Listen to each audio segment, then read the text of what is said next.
বাংলাদেশ সাম্প্রতিক সম্প্রীতির একটা সৌহার্দ্যপূর্ণ দেশ। এই বাংলাদেশে মুসলমান, হিন্দু ধর্ম সব ধর্মের লোকজনে বসবাস করে।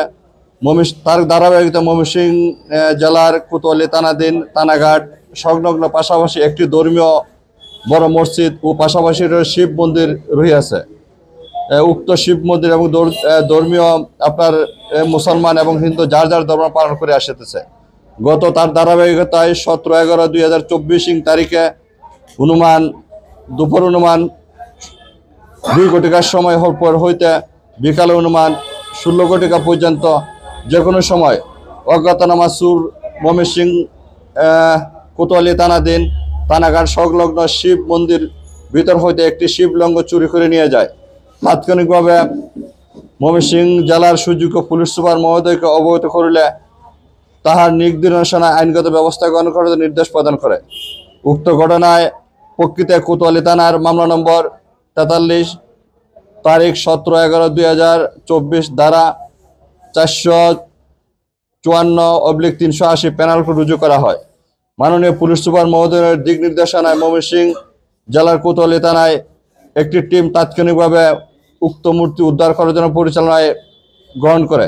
পরিচালনাখানে শিবলিঙ্গটি চুরির সময় সিসি ক্যামেরার ফুটেজ ধরে উক্ত রিক্সা ও রিক্সার ড্রাইভারকে শনাক্ত করা হয় এবং তথ্য প্রযুক্তির মাধ্যমে শনাক্ত করা হয় শিবলিঙ্গটি টাঙ্গাইল জেলাধীন দাইন্না চৌধুরী বাগিল এলাকার মধ্যে রয়েছে জানতে পারি।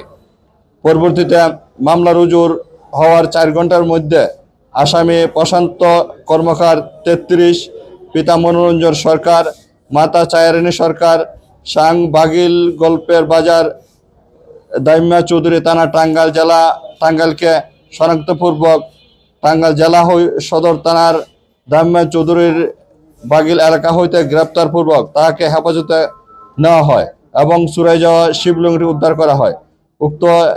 উক্ত শিব লিঙ্গটির অনুমান মূল্য 1 কোটি টাকা বলে পুরোহিত আমাদের কাছে দাবি করেন। ধন্যবাদ। 2 ঘটিকার সময় ধরতে সক্ষম হয়েছে। জি, গেল রাত্রে পারছি। সে আপনার হিন্দু ধর্মাবলম্বী, সে এবং বিভিন্ন পূজা ওর সাথে সে জড়িত আছে। সে উদ্দেশ্য হয়তো বা চুরি করার উদ্দেশ্যে তার আপনার এটা ঘটনা ঘটতে পারে, প্রাথমিকভাবে জানতে পারছেন।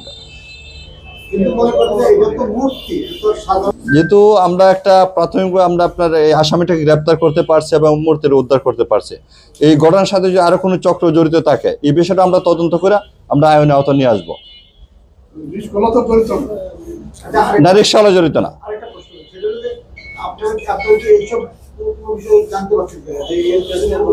মনে হচ্ছে যে এই ধরনের কোনো ঘটনা না, বা আপনার এই বিষয়টাই ছিল চুরির উদ্দেশ্য করা ছিল। সাম্প্রদায়িক সম্প্রতি অন্য কোনো ঘটনা আমাদের কাছে মনে হচ্ছে না প্রাথমিকভাবে। সেফ একটা চুরির ঘটনাই মনে হচ্ছে। আমরা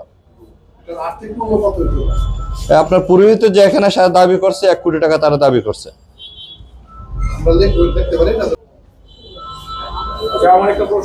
এখানে আপনারা জানেন একটা গণবসতি অঞ্চল, এখানে একটা সিটি কর্পোরেশন, এখানে আপনার এই 33টা ওয়ার্ড এবং প্রায় 11টা ইউনিয়ন। তো এই আমাদের যে জনবল আছে এগুলোতে আমরা আইন শৃঙ্খলা আমরা আপনার এই যতটুকু উন্নত করা দরকার আমরা করতেছি।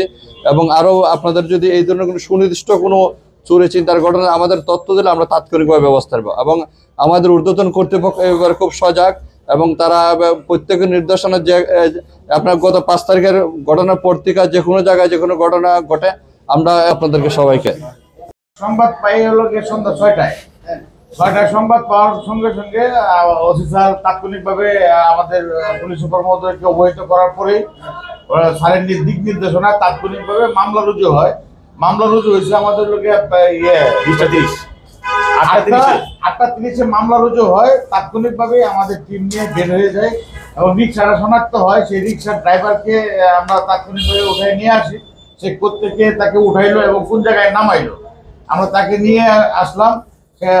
মন্দিরের এখান থেকে মূর্তি সহ যাকে ওঠানো হয়েছে যে চোর, তাকে নিয়ে সে ইয়েতে গেল টাঙ্গাইল বাস স্ট্যান্ড গিয়ে নামানোর পরে সে এখানে রিক্সায় রাইখে চলে আসছে।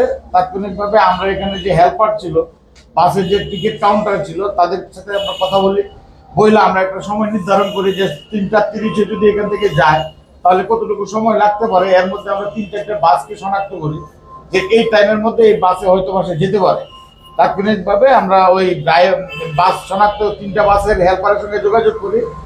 4:10 যে বাসটা আমাদের ময়মনসিংহ থেকে টাঙ্গাইলের উদ্দেশ্যে চলে যায়, ওই হেল্পারের সঙ্গে যখন কথা হয় তখন সে বললো যে হ্যাঁ, একজন লোক গেঞ্জি পরা মূর্তি নিয়ে সে টাঙ্গাইল বাস স্ট্যান্ডে টাঙ্গাইল ফিলিং স্টেশনের এখানে সে নামছে 7:30টার দিকে, 7:30টা থেকে 7:45টার মধ্যে। তখন আমরা যখন জানতে পারলাম, যে আমরা নিশ্চিত হইলাম যে সে টাঙ্গাইল বাস স্ট্যান্ড থেকে নামছে, তখন ওসি স্যার সহ আমরা সকলেই টাঙ্গাইল মুখে আমাদের এখান থেকে অনেক অফিসার বদলি হয়ে গেছে। এরপরে আরো পরিচিত লোকজন আছে, তাদের সঙ্গে আমরা যোগাযোগ শুরু করলাম যে টাঙ্গাইল গিয়ে নামছে আর টাঙ্গাইলের আশেপাশে হয়তো বা হবে। সেই যোগাযোগের এক পর্যায়ে আমরা সেই তথ্য আমরা জানতে পারলাম ওই এলাকায় আছে। তো তথ্য প্রযুক্তির মাধ্যমে আমরা কনফার্ম হলাম যে এই এলাকার আশেপাশে আছে। তাৎক্ষণিকভাবে আমাদের ঊর্ধ্বতন কর্তৃপক্ষের সিদ্ধান্ত অনুযায়ী আমরা গাড়ি নিয়ে দ্রুততম সময়ের মধ্যে আমরা ওই জায়গায় অবস্থান নিই এবং আমরা ওই জায়গায় গিয়ে আসামি প্রাপ্ত হয়ে আসামিকে জিজ্ঞাসাবাদে আমাদের মূর্তি যে জায়গায় সে রাখলো এই জায়গায় আমরা দেখানো হয় এবং তার উপস্থাপন মতে আমরা সেখান থেকে মূর্তিটা উদ্ধার করি এবং আসামিকে গ্রেপ্তার করি।